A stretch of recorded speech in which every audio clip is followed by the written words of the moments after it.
Well, New York, iconic, timeless, eccentric, a place where skyscrapers dazzle with their pomposity on a clear day and look timid, trapped in clouds when the sun ceases to appear.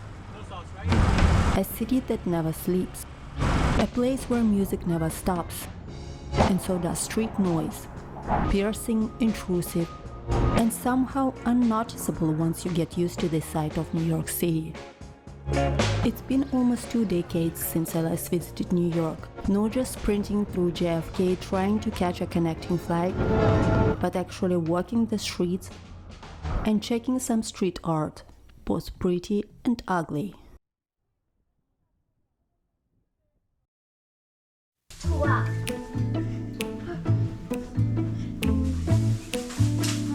New York, What are you gonna see here? Statue of Liberty and Empire State Building.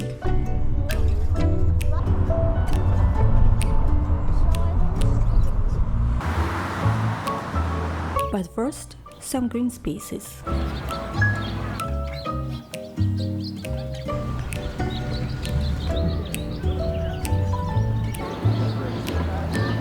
Central Park is New York's largest urban park. It's home to artificial lakes and waterfalls, expansive meadows, and forested areas with an extensive network of running and biking trails. Mama.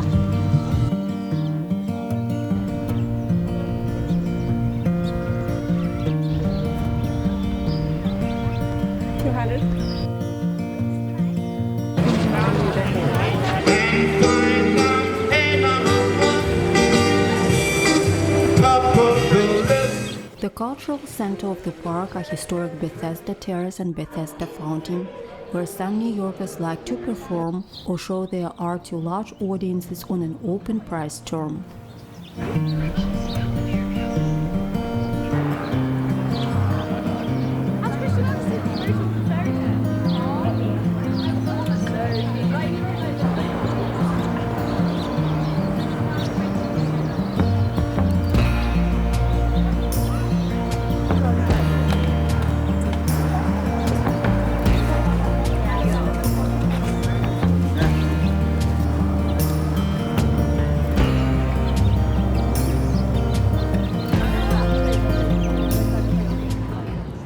Skyscrapers have joined New York's imposing arena over the past few years. Millions of people have come and left. But despite all of this, walking the street of this iconic city now, I felt as if there wasn't a time gap between my last and this visit. New York looked so familiar, like a home I've never left.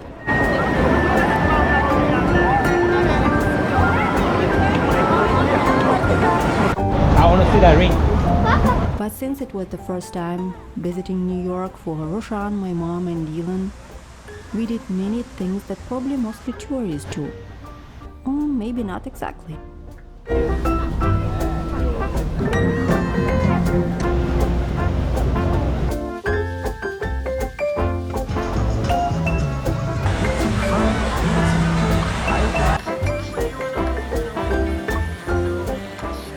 Dylan and I can pass a bookstore, or in the case of New York City, it was the Steven Schwarzman Building, a sought-after part of the New York Public Library.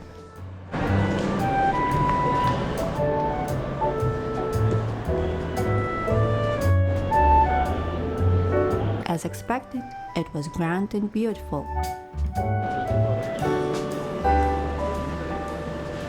The only downside, we couldn't get inside the famous reading room, which is reserved for only research and study. When in New York, do like New Yorkers do. Ditch a fancy restaurant and grab a bite on the go. Needless to say, it was the quickest way to replenish our energy before finishing our first day in New York by doing one of the two main things that lured us to the city in the first place.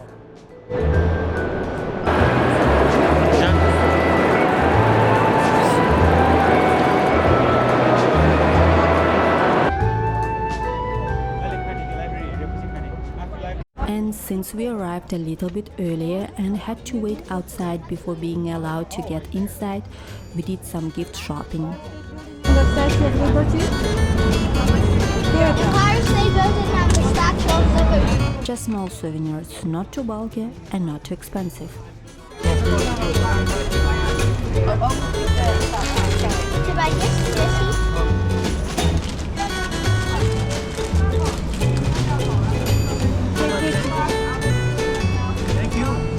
Thank you. Finally, the Empire State Building, the world's most recognizable Art Deco skyscrapers that stands at 102 stories and 1,454 feet at its pinnacle. After its completion in 1931, New York's iconic landmark was the tallest building in the world for nearly 4 decades. Real science of engineering. Why you say so? You be among the first to visit the Empire State Tower.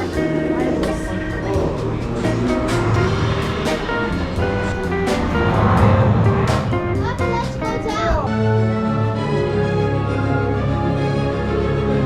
Shows what mistake I made. I thought the Empire State Building was this way. Of course, it's that way. Is that Eminem?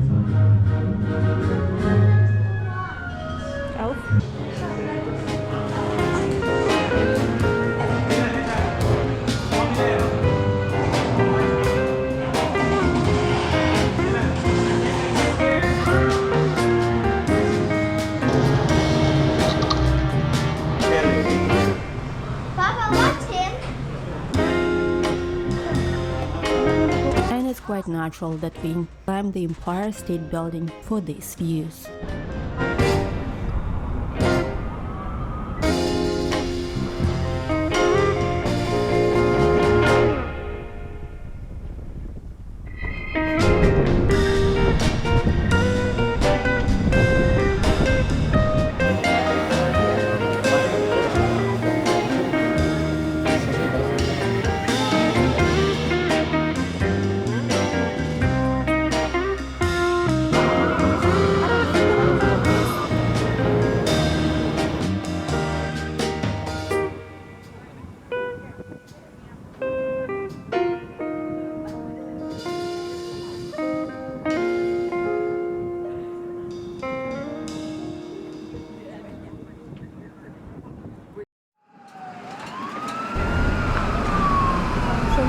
J.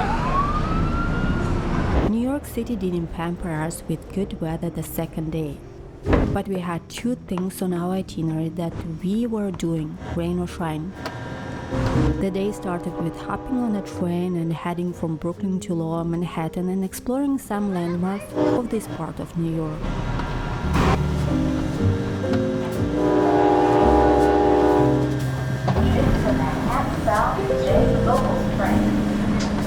If there's a shop store open, I'm gonna buy something from it.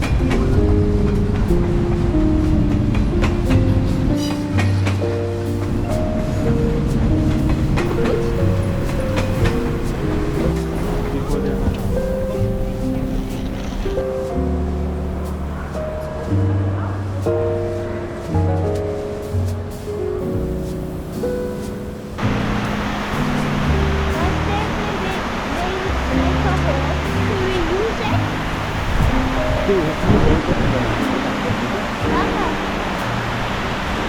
Where did they die? I think they're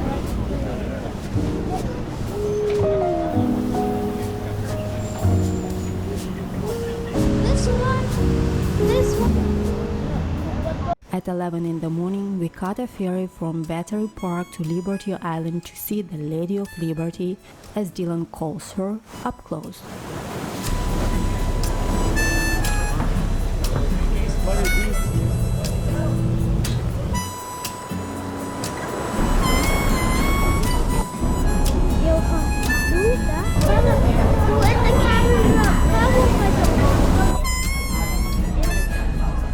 Wanna go there? Let's explore. A universal symbol of freedom and democracy, the Statue of Liberty is one of the main landmarks of New York City.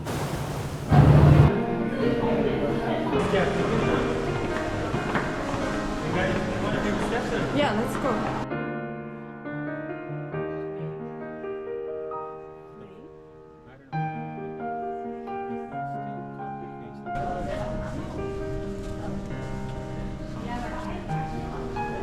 Known for its green color, the byproduct of the natural weathering of the thin copper surface, the Statue of Liberty is 151 feet tall. It stands on a 154-foot pedestal, making the height of the entire monument 305 feet. It was given to the US by the people of France as a gift of friendship.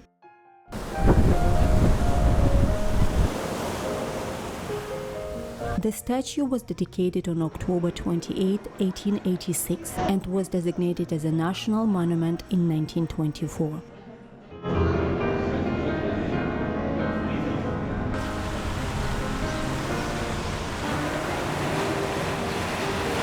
We just saw the Statue of Liberty today. We're going back to New York. The rain intensified right before we left the Statue of Liberty. We're gonna try the pizza in New York. Oh yeah, we will go to the Brooklyn Bridge. So the Brooklyn Bridge, a bridge that connects Manhattan with quirky Brooklyn, had to wait until the next day. Instead, we did some regular things: pizza, latte and hot chocolate, and postcards writing while waiting for the rain to stop, which didn't. What do you want to let them know? What do you want to tell them? I am in New York. AVE.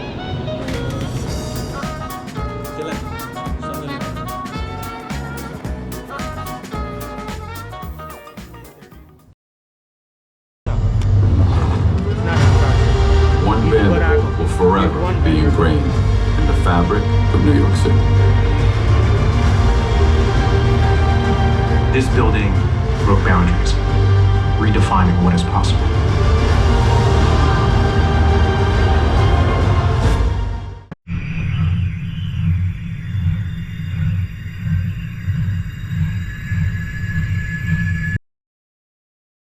Roshan had another surprise for Dylan in the evening. First opened in September 2020, Summit One Vanderbilt, with its panoramic views and entertainment powered by AI, soon redefined the concept of New York City observation decks.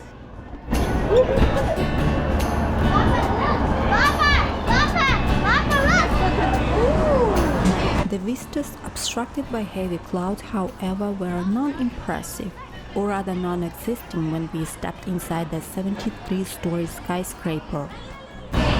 Still, the visit to Summit One Vanderbilt was somewhat a success, thanks to a room filled with silver balloons of different sizes, Dylan's favorite.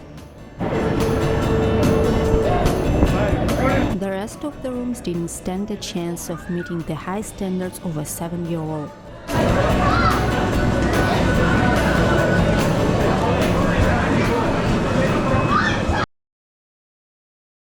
We finally walked across the iconic Brooklyn Bridge on our last day in New York City. A stunning engineering marvel of the 19th century, the Brooklyn Bridge was the first permanent bridge across the East River. At the time of its opening, it was also the world's longest suspension bridge, approximately 1.1 miles long.